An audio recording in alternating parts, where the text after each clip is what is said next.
इरा आणि आर्यन भाग 9. आर्यनने इराला सत्य सांगितल्यानंतर दोघांच्या आयुष्यात शांतता परत यायला लागली होती. पण नियतीने अजून एक कठीण परीक्षा ठेवली होती. एका सकाळी आर्यनच्या ऑफिसमध्ये एक अनोळखी व्यक्ती आली. त्याने स्वतःचं नाव विक्रम सांगितलं. विक्रमकडे काही जुने कागदपत्र आणि फोटो होते. ते पाहून आर्यनच्या चेहऱ्याचा रंग उडाला. हे फोटो इराला दाखवायचे नाहीत, नाहीतर तुमचं आयुष्य उद्ध्वस्त होईल, विक्रम म्हणाला. आर्यन शांत राहिला. त्याला माहिती होतं की त्या फोटोमागचं सत्य वेगळंच आहे, पण इराला पुन्हा दुखवायचं नव्हतं. संध्याकाळी इराने आर्यनच्या चेहऱ्यावरची चिंता ओळखली. आर्यन, तू माझ्यापासून काहीतरी लपवत आहेस, इराने विचारलं. आर्यन काही बोलणार इतक्यात विक्रमने इराच्या मोबाईलवर ते फोटो पाठवले. फोटो पाहून इरा हादरली. काही क्षणासाठी तिचा आर्यनवरील विश्वास डळमळला. पण यावेळी तिने घाईत निर्णय घेतला नाही. ती थेट आर्यनसमोर गेली आणि म्हणाली, मला दुसऱ्यांचं नाही, तुझं सत्य ऐकायचं आहे. आर्यनने सर्व कागदपत्रे, जुने ईमेल आणि पुरावे तिच्यासमोर ठेवले.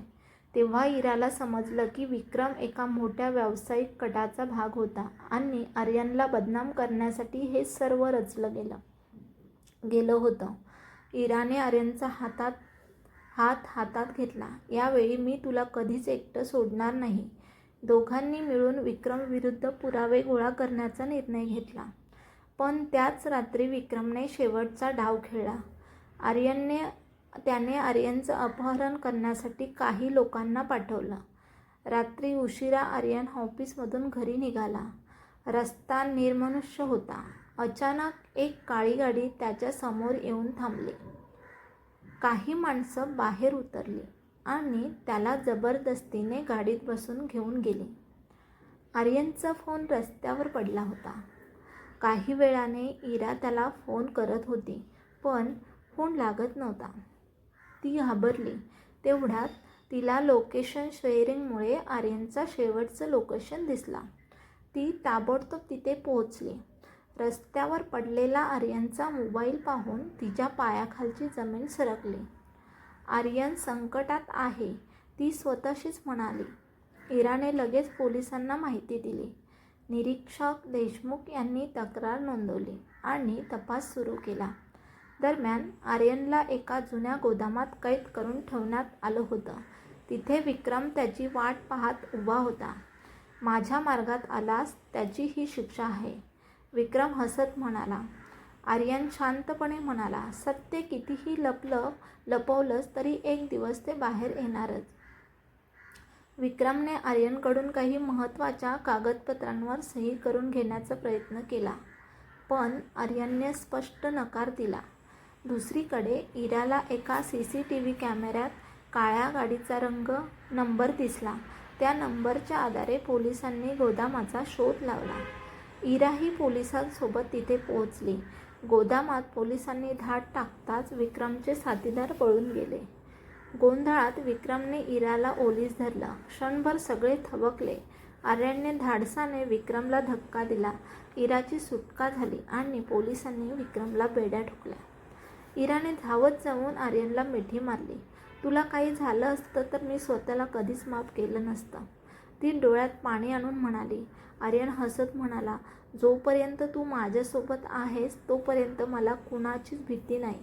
पण विक्रमला पोलीस गाडीत बसवत असतानाच त्याने एक वाक्य म्हटलं, खेळ अजून संपलेला नाही, माझा खरा साथीदार अजून बाहेर आहे. हे ऐकून इरा आणि आर्यन एकमेकांकडे पाहू लागले. विक्रमला पोलिसांनी अटक केली होती, पण त्याच्या शेवटच्या शब्दांनी इरा आणि आर्यनच्या मनात अनेक प्रश्न निर्माण केले होते. माझा खरा साक्षीदार अजून बाहेर आहे, हे वाक्य दोघांच्या कानात सतत घुमत होतं. दुसऱ्या दिवशी निरीक्षक देशमुख यांनी विक्रमची चौकशी सुरू केली, पण विक्रम काहीही बोलायला तयार नव्हता. तो फक्त हसत होता.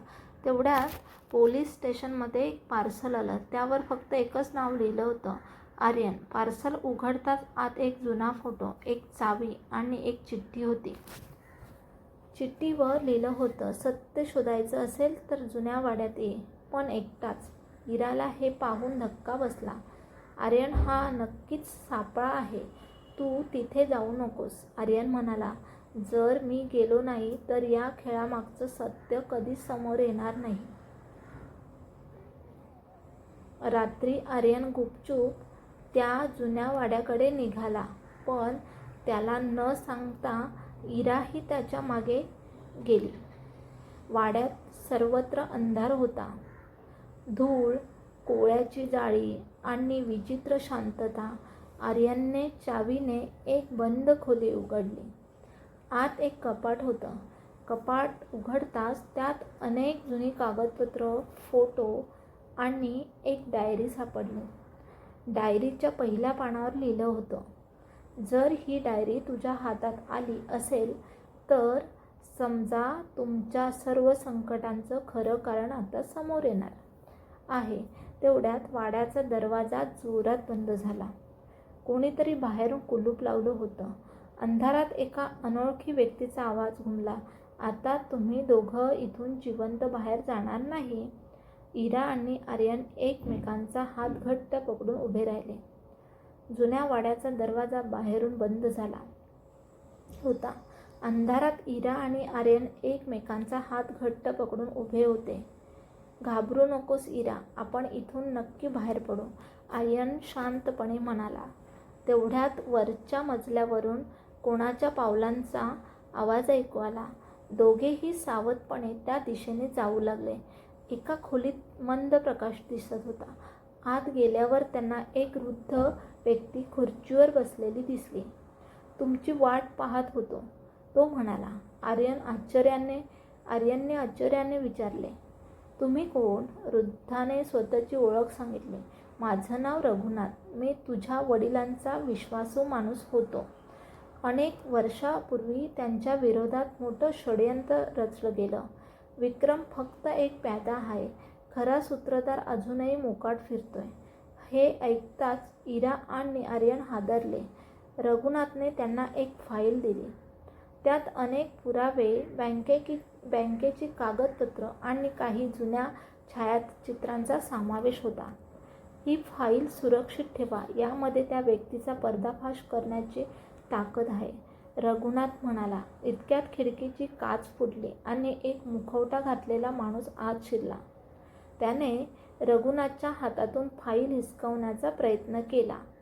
आर्यन त्यांच्यावर झेपावला. दोघांमध्ये जोरदार झटापट सुरू झाली. इराने धाडसाने फाईल उचलली आणि बाहेर पळू लागली, पण जिन्यावर तिचा तोल गेला. फाईल खाली पडली आणि त्यातील कागद संपूर्ण वाड्यात विरघळले. मुखवटाधारी माणूस एक महत्त्वाचा कागदपत्र घेऊन पळून गेला. तो जाताना म्हणाला, उशीर झाला आहे, आता मला कोणीच थांबवू शकत नाही. आर्यनने जमिनीवर पडलेला एक फोटो उचलला. त्या फोटोमध्ये मुखवटाधारी व्यक्ती एक अशा माणसासोबत उभी होती ज्याच्यावर आर्यनने आयुष्यभर विश्वास ठेवला होता. आर्यनच्या तोंडून नकळत शब्द बाहेर पडले, हे अशक्य आहे.